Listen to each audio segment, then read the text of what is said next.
Assalamu alaikum. Okay.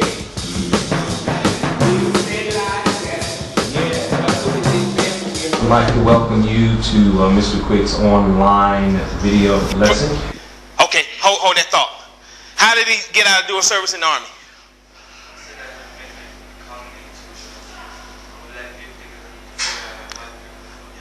Yes, okay, all right, that's good. That's what he did. Okay, here we go.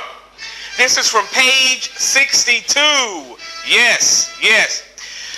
Their methods would be indirect. A dark business suit looking West Indian often would sit at one of my tables. One day, when I brought his beer, he said, "Red, hold still a minute." He went over me with one of those yellow tape measures and jotted figures in his notebook.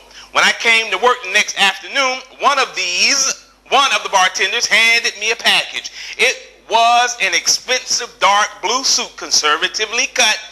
The gift was thoughtful and the message clear. What was the message? That was the question everyone had a problem. What was the message West Indian Archie was trying to send by buying or giving him the suit? The conservatively cut suit. No. It's a business suit. It's a businessman suit. What message is he trying to send? He was a customer of the book. Please never trust anyone out of relatives and friends.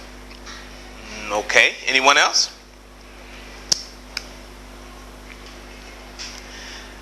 He gave, I don't know, but she had money from her.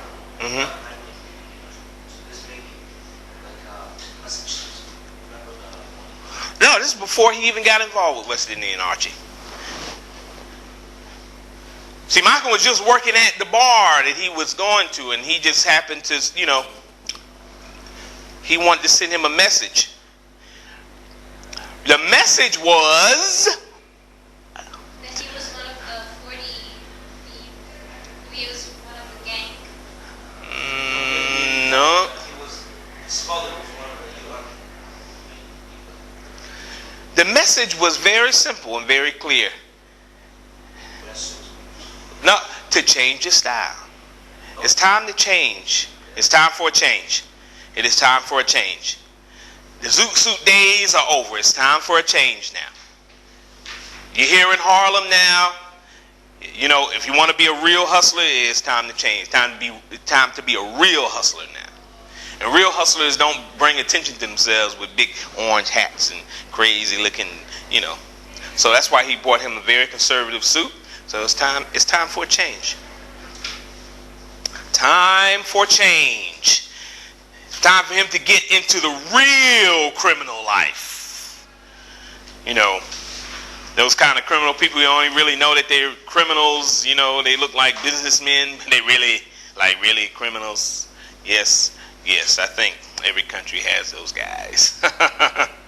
Yes. Not the big gold chain wearing guys, No, those are not the real criminals. Okay, here we go. So that message was clear. And it was very thoughtful because, West Indian Archie was trying to improve him in the criminal world, however you want to look at that.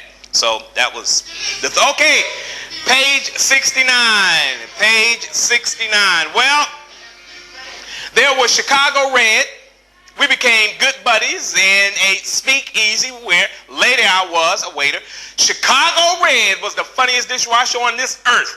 Now he's making his living being funny as a nationally known stage and nightclub comedian. I don't see any reason why old Chicago Red would mind me telling that he is Red Fox. Anyway, before long, my nickname happened. Just when, wait, who is Red Fox? I don't want to go too fast. Yes. The comedian. Okay. Yeah, Sanford and Son. Y'all haven't seen it? Sanford and Son? It was funny. The Sanford and Son was really good. Okay. Oh yes. Before long, my nickname happened. Just when I don't know, but people knowing I was from, Michigan, would ask me what city. Since most New Yorkers had never heard of Langston, I would name Detroit.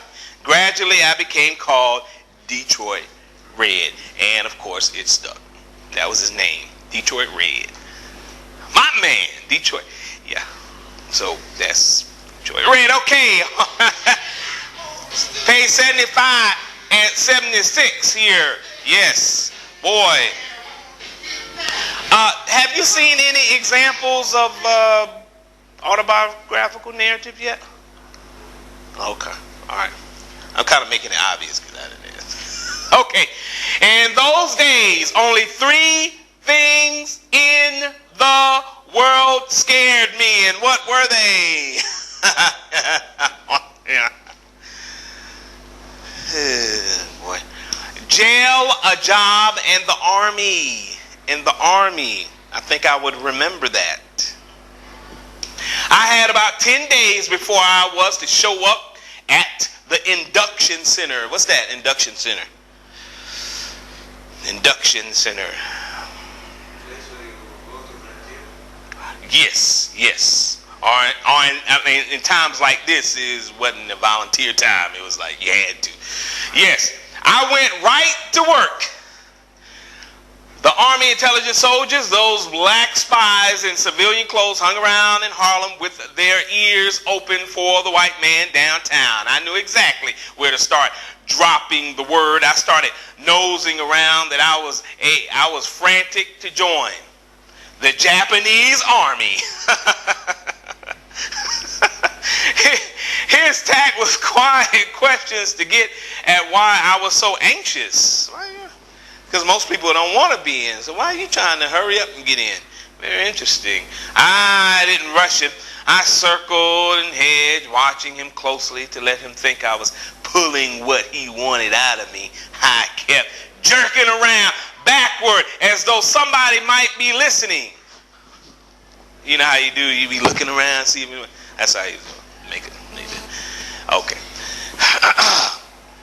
I knew I was going to send him back to the books to figure out what kind of case I was. Suddenly I sprang up and peeked under both doors. Can you imagine that? Oh. The one I'd enter and the one that probably was a closet. And then I bent and whispered as fast in his ear, Daddy, now you and me, we're from up north here, so don't you tell nobody. I'm gonna get set down south, organize them nigga soldiers, you dig? Steal us some guns and kill us some crackers. So, what happened after that? How long did he stay in the army? In the back corner. How long was Malcolm in the army? How many years? That's where he changed and stopped being a criminal, right? He did. Now what he just said?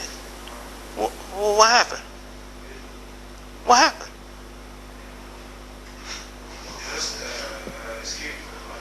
He escaped for, so he didn't do, maybe he did a couple of months, he didn't do like, well, how long did he do? A couple of months, a year, 1 month, 2 days? He didn't do anything. He never went. You said he escaped from the, don't pay no attention to that. You say he escaped from the army, right?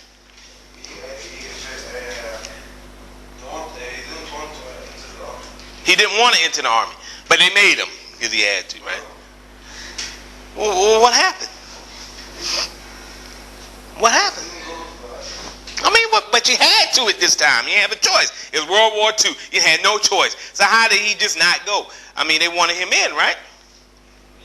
What? What? Say, hold on. I'm trying to figure out how long did he stay.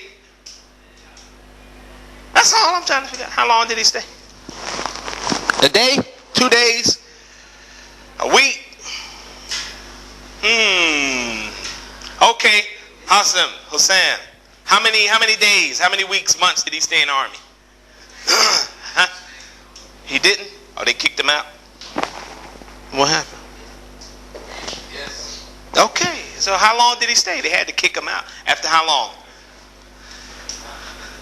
Week, 2 weeks, a month? He didn't go to the army. Why did he not go to the army?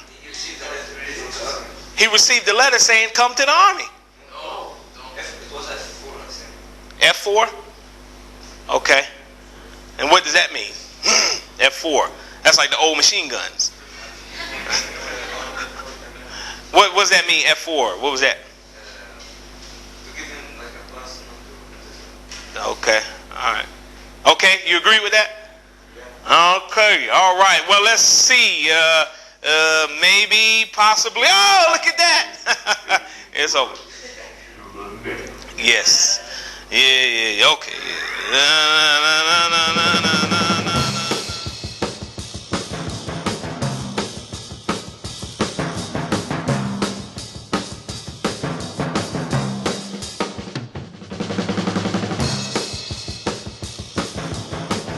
Tell you what, the person who believes that this wasn't set up by our own government is an idiot.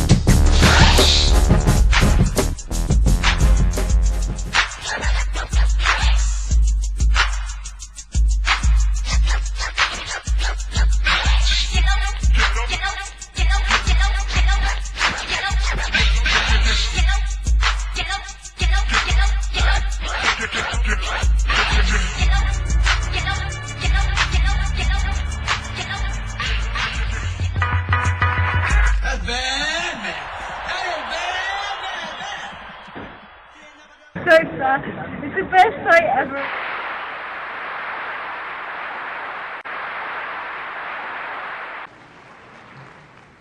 I read once, passingly, about a man named Shakespeare. I only read about him passingly, but I remember one thing he wrote that kind of moved me. He put it in the mouth of Hamlet, I think it was, who said, to be or not to be. He was in doubt about something. Whether it was nobler in the mind of man to suffer the slings and arrows of outrageous fortune, moderation, or to take up arms against the sea of troubles and by opposing, end them. And I go for that. If you take up arms, you'll end it. But if you sit around and wait for the one who's in power to make up his mind that he should end it, you'll be waiting a long time.